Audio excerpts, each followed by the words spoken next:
King Sauce, Dean Magic here, and today I'm going to bring you guys a really awesome tutorial for a false move that I came up with a while back, and I don't think it's going to be like any other false cut you've ever seen before. It's really different, it's really unique, and it looks really cool. I'll show it to you right now. The deck's mixed up, but that's alright.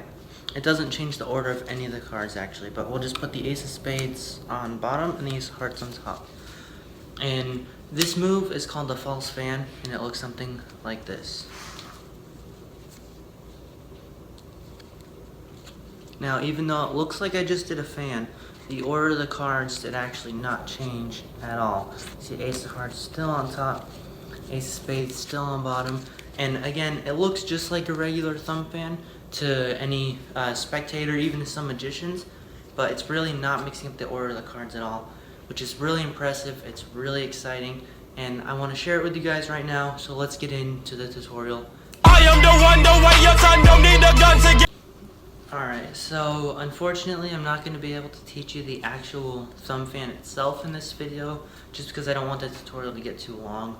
But there's plenty of tutorials on YouTube and stuff like that, so make sure you know how to do a regular thumb fan, and once you get that figured out, come back to this video and I'll show you how to do the false variation that I came up with.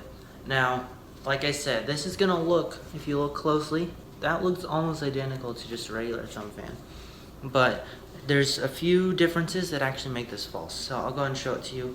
We still have the Ace of Spades on bottom and the Ace of Hearts on top. So what you're going to want to do is hold the deck in this position in your hand, which you can see my thumb is pinching the back on the bottom and my first fingers are right here on the top. Now you're going to bring your other hand up, and to do a normal thumb fan you would put your thumb right here and then you would just bring that down. But instead, what you're going to do is you're going to take your thumb, and again, a very simple change. You're just going to move your thumb back just slightly and apply a little bit more pressure this time. And if you do that, it'll create a really nice looking fan. Now from the front, everything looks fine. From the back, you can see the cards are not changing at all. Now what you're going to do from this point is you can do one of two things. You can do this closer, where your first finger just brings it back up, which means that you could do it twice if you wanted to. I don't usually do that, but that's just an option. The other thing you could do, again, you're going to hold it in this position. Your thumb is on the corner, and then you're just going to move it back slightly, apply a little more pressure than you would normally, and then you're just going to go ahead and do the fan. Now you can also do what's similar to the one-handed closer for a normal fan, where it looks like that. And for that, what you're going to do is, again, you just want to make sure your thumb's far enough back on there, or else it won't be a false fan and it won't quite work. You'll see what I mean when you start playing around with this move. But basically, instead of having it here, I'm going to bring it back, apply just a little more pressure than you would, not a whole lot, because if you try and push too hard, it's just not going to fan properly.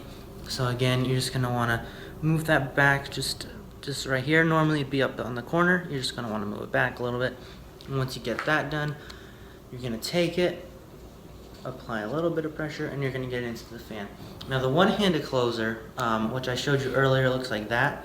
You're going to do, again, the same thing you did before, where you just move your thumb back and then apply a little more pressure than you would for a normal fan, and then you get like this. Now what you're going to do is this first finger is going to be pushing it. And with a regular fan, you would go all the way, but with this one, you're going to go halfway and then let the cards drop. Now, this is going to be a little bit different because normally you would just pull them down like that, but with this one, instead, you're just letting them drop. It looks very similar. Like I said, there's only a small difference. See, this is a regular fan, and then this is the false fan. Very subtle difference. But again, you just got to make sure you're holding it in this position with these fingers here and the thumb. And then you're going to want to put your thumb slightly back and apply a little more pressure. Again, you don't want it too close to the edge, or else this will just end up being like a regular fan. I'm going to want to bring it slightly back to about, I'd say there, maybe a little more. It depends on what feels comfortable for you. Once you do that, you just apply a little more pressure than you would normally. And then once you get that done, you can get a perfect looking fan just like that. And again, don't show them the back, because you can see from the back that the cards are not actually changing order. But from the front, this looks just like a regular fan. And then you can do the closer like that, or you can do this closer as well, which allows you to do it again. Now you could even do this as a combo if you wanted to, where again, just make sure your thumb's in the right spot for there and that you're applying a little more pressure than normal.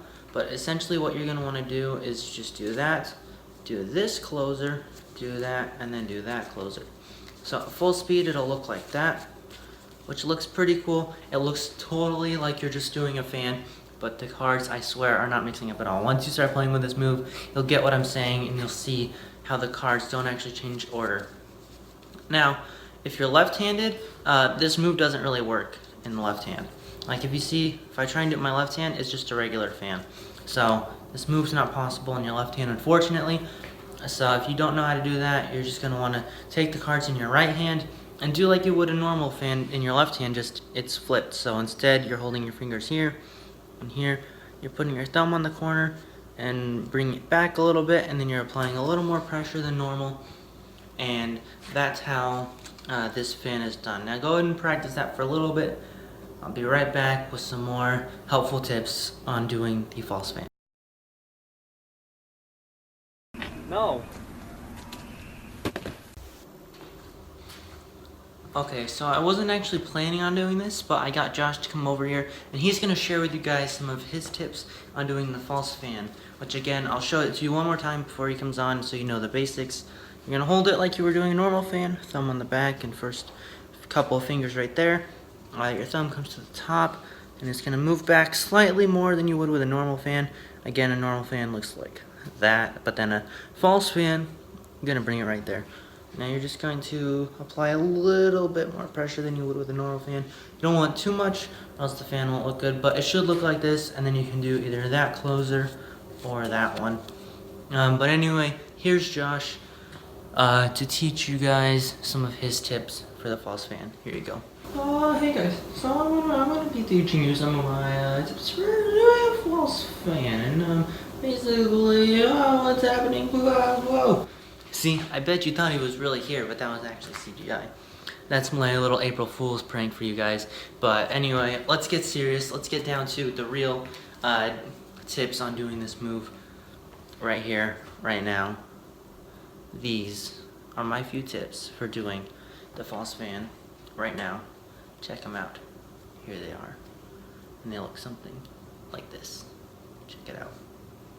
So the first tip I want to give with doing the false fan is that you want to make sure you're holding in the right position right here. You want to make sure. Ooh, a car drove by. But that's not my tip. The tip is to not do this in traffic, because if you do, that will not end well. But my real tip, again, that was just another April Fool's joke. Let's get back to the serious tutorial. So again, you're just gonna want to make sure you have the right grip with the deck, because if you don't, it won't work. So if you have 3 fingers on the deck, you might be all right, but I really recommend only 2. And then what you can do is have the third one supporting on the bottom until you're about to do a fan, or the false fan at least. With the regular fan, you wouldn't want to do this, it just wouldn't work. But you're gonna want to have those 2 fingers as the only fingers on the deck, with the thumb on the back. And if the thumb's on the back and these fingers are in the front, you can have this underneath supporting if you feel like you need it, but it's not necessary. And you're gonna end up moving it out of the way when you go to do your fan anyway. So again, you just make sure you're holding it in that grip, and then this hand's gonna come up here, and you just want to make sure that you don't have your thumb too close to the corner, because here's what happens if you do. If you have it right here at the top, it's gonna look like a regular fan, and it might not even fan all the way. It will usually look something like that, which again, this looks fine from the front, but you can see from the back that it's actually just a regular fan. Whereas if you were to move your thumb down, now you can see that this is actually a false fan, where the cards are not changing order at all.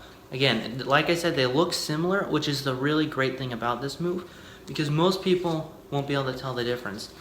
They'll think you're just doing a fan, but you're actually not mixing the cards up at all. So I'll teach you a really great routine you can do with this. What you're gonna wanna do is have someone, here, well actually, we won't use that card. We'll have someone who just takes out any card that they want. For example, the 2 of clubs, that's a great card. We'll just stick it somewhere in the middle of the pack, and you'll leave it there. And now what I'm going to do is I'm going to do a fan, and then I can actually get your card to jump to the top. Now, I bet you're wondering how I did that, because it looks absolutely amazing. Like I said, it looks like their card just goes in the middle, I do a fan, and then all of a sudden it's on top. But here's what's happening. The fan is not a control, it's just a false move, so don't get that mixed up. This isn't a fan control or anything like that. Maybe I could do a tutorial on that someday if I come up with that move. Maybe, should I come up with that move? Leave your comment down below, and maybe I'll do that. But anyway, what you're gonna do is you're going to put the 2 of clubs, or whatever their card is, in the middle, and then do any type of control that you want. I don't really care what you do. I'm not going to be teaching controls in this video, but basically you get their card on top, and now all you're going to do is just the false fan with the simple one-handed closer, or if you prefer, you can do that closer. Either one looks great, and then all you got to do is snap. You're going to need to know how to snap to do this trick. You just snap, and then all of a sudden their card appears right on top, and it looks really amazing. Everyone's impressed, and they have no idea how you did it, because they, like I said, they saw you do a fan, and so they know the cards are mixed up. But now all of a sudden their card is on top. It just looks fabulous. It's one of my favorite tricks to do. I really recommend you guys learn it. And I think that brings us to about the end of the tutorial. If you guys actually stuck around for the whole thing, I apologize. I hope you enjoyed my April Fool's video. I hope you like it. I plan on doing these every year if I continue the channel, which I do plan on doing. So I hope you enjoyed it, and I'll see you next April Fool's. Or I guess just whenever I put out another video. But I won't see you, you'll see me. Because, you know, I just see my camera here. It's not even camera, it's just my phone. Alright, we'll see you next time.